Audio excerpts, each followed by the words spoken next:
Rosa yomon yotdim.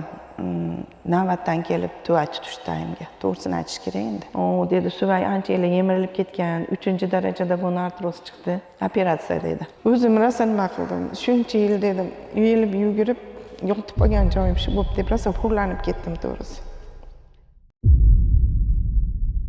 Men Ahmedova Faridaxon, Andijon shahrida 1968-yilda tug'ilganman. Xo'jayinim 4 ta farzandim bor, bir o'g'il, 3 qizim bor. Xo'jayinim 15-16 yildan beri 1-guruh nogironi. Ora borib yurar edi. Oyog'im, lekin ilojim yo'q edi endi. Erkak kishi uyda yotib qolgandan keyin 3 ta qizim bo'yiga yetib qolgan, tayyor bo'lib qolgandi. O'g'lim institutda kontraktga o'qir edi. Iloji yo'q, mahkam dorilarni ichib orib qoldiradiganlar, ichib ishlab yuraverganman. O'zim tez yordamda feldsher bo'lib ishladim 36 yil. Shu ora borib yurib keyin pensiyaga chiqdim. Orada 1 yil o'tdi. Yana dorilar ichib yurdim. Birdaniga keyin koronavirus bo'ldim. O'ynay oromlarim kuchaytirib yubordi. Oyog'im bittasi ishib ketdi katta bo'lib. Birdaniga bosolmay qoldim uning orasida. Bolalarim hayron, aya yaxshi yurardingiz deb. Endi ularga bildirmaysiz, hech nimani bildirmaysiz-da. Rosa yomon yotdim. Navbatdan kelib tuvak tutish tayimga. To'g'risini aytish kerak endi. Endi undagi holatni tasavvur ham qila olmaysiz to'g'risi. O'sha paytda endi mashinada mixlanib yotib ketsam, bu odam 15 yildan beri nogiron. Bu odamga qarash kerak. Boshqa qaroqga muhtoj odam.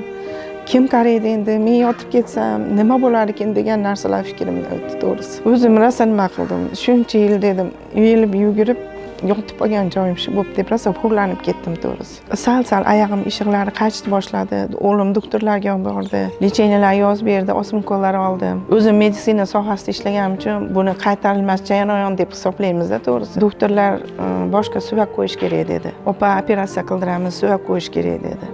Parda yirtilgan dedi. Pardani ham olish kerak dedi. O dedi, Suvay ancha yillar yemirilib ketgan, 3-darajada buni artroz chiqdi. Operatsiya dedi. O'rtog'im telefon qilib qoldi, sinfdoshim. O'rtog argondan ichgin, rosa yaxshi preparat ekan. Bizda ham bir ikkita qo'shnilarimiz yurolmay qolib, ichib yaxshi bo'lib ketishdi dedi. Demak, qo'shnilar yaxshi bo'lgan bo'lsa, ichib ko'raychi deb ichdim. Uni olib, birinchi oylari umuman bilinmadi to'g'risi. Sezilmadi ham menga. Endi o'zim medik bo'lganim uchun hali ishonib ichdim to'g'risini aytish kerak. Orada 5 oy o'tdi. Orada Sevinch oy telefon qilib holimni so'rab turdi ungacha. Har oyda 2 martadan, 1 martadan telefon qilib so'rab turdi. 6 oyda boshlagan bo'lsam, hozir 9 oylik lecheyani tugatib, tomografiyaga tushdim. Farida opa, yemirilish yo'q dedi. Bu dedi, meditsinada dedi, qaytarilib bo'lmas jarayon u dedi. Bilasiz, tushunasiz, yemirilish dedi. Bu dedi, yemirilish yo'q xolos. Hozir faqat dedi, o'sha jichcha buni suvaylaringiz cho'kkanib qopti xolos dedi. Pardalaringiz ham hamma yo'g'i butun rosa zo'r chiqdi dedi. Suyunib keldim men keyin. Shunaqa yaxshimi hozir suyunyapman, lekin argon to'xtatmoqchi emasman.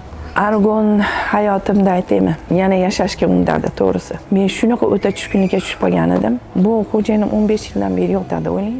Ko'krak miyelopatiyasi bilan. Miyelopatiyani tuzalmaydi deyishgan hech kim. Hayotga qaytdim to'g'risi. Qiziqishlarim yana ham oshdi. O'zi tek bir yerda o'tiradigan inson emasman. Meni bilganlar hammasi, taniganlar bilishadi. Masalan, ichishni boshlagandan keyin mana men oxiriga yetkazdim. Hali sabr qilib. Ko'pchilik sabr qila olmaydi bu narsaga. Oxiriga yetkaza olmaydi. Mana men 5 oygacha menga foydasi bilinmadi dedim-ku. Shuni singari birovlar ham olib ichyapti, menga foydasi bo'lmayapti deydi. U vaqtda menimcha ichidan Suvayda tikilayotgan jarayon bo'ladi chog'im dedim. Suvayda tikilayotgan jarayonda og'riqlar bo'lar ekan. Tavsiyam to'xtatmanglar, ichib turishsin hammasi. Oxirigacha yetkazishsin. Endi menda qasal tuzalgan bo'lib turib, ketmon chopib, yer chopib yurishmay turishsin. Endi minnatdorchilikda inson oxiriga yetkazib tasavvur qilib aytib bera olmaydi. Qalban minnatdor bo'lgandan keyin ular yaxshi. Ishi hamisha rivojini, barakatini bersin iloyim. Hamisha yaxshi bo'lib, insonlar tezroq tuzalib ketsin mendaqa bemorlar. Operatsiyagacha borishmasin. Operatsiyagacha borishmasdan soppa-sog' o'zini mana shu ikkita tayanch nuqtasi bilan yurishlik nasib qilsin oxirgi kunlarigacha.